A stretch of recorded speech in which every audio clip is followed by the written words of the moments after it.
Actually off screen కూడా కనిపిస్తుంది promotions పుణ్యమా అని చెప్పేసి. సో ఇలా ఒక ముగ్గురు హీరోలు ఇంత ఇన్సెక్యూరిటీ లేకుండా ఒక బాండింగ్ అనేది చాలా రేర్గా చూస్తాం కాబట్టి బ్రదర్హుడ్ అండ్ ఫ్రెండ్షిప్ ఈ రెండు సినిమాలో కనిపించబోతున్నాయని అర్థమవుతుంది.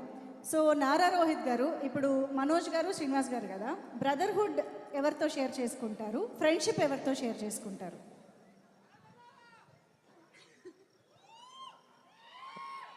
బ్రదర్హుడ్ అయితే తమ్ముడు కాబట్టి Sai. Friendship for life is like బాబాయ్. Okay okay. So same question to Manoj గారు, అంతేనా? సేమ్ ఆన్సర్ కావాలని కావాలి.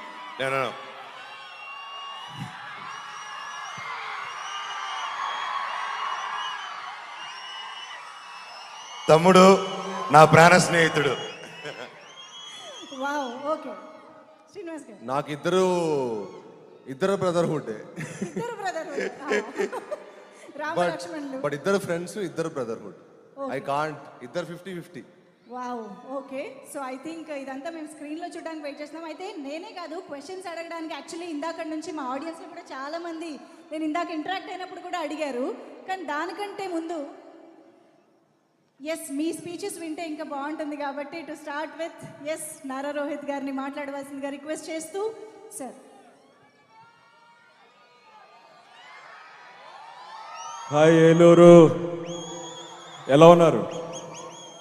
ట్రైలర్ ఎలా అనిపించింది? సో భైరవం ఈ సినిమా నా కెరియర్లో ఒక చాలా స్పెషల్ ఫిలిం. ఈ సినిమా నాకు ఫస్ట్ తీసుకొచ్చింది బెల్లంకొండ సురేష్ గారు, ఒకసారి చూడండి సినిమా అని. సో అండ్ దెన్ సినిమా చూడడం జరిగింది, నచ్చింది. అండ్ దెన్ విజయ్ డైరెక్టర్ అనేసరికి ఐ వాజ్ వెరీ కాన్ఫిడెంట్. తన ఉగ్రం కానీ నాంది కానీ ఎలా తను హ్యాండిల్ చేశాడో మీరు అందరూ చూశారు. సో అదే కాన్ఫిడెన్స్ నాకు ఉన్నింది. సో తను ఖచ్చితంగా, తనతో అయితే అసలు ఇష్యూస్ లేవు. ఈ క్యారెక్టర్స్ ఎవరు చేస్తున్నారు, సాయి అనేది ఆ క్యారెక్టర్ సాయి చేస్తున్నాడని తెలుసు.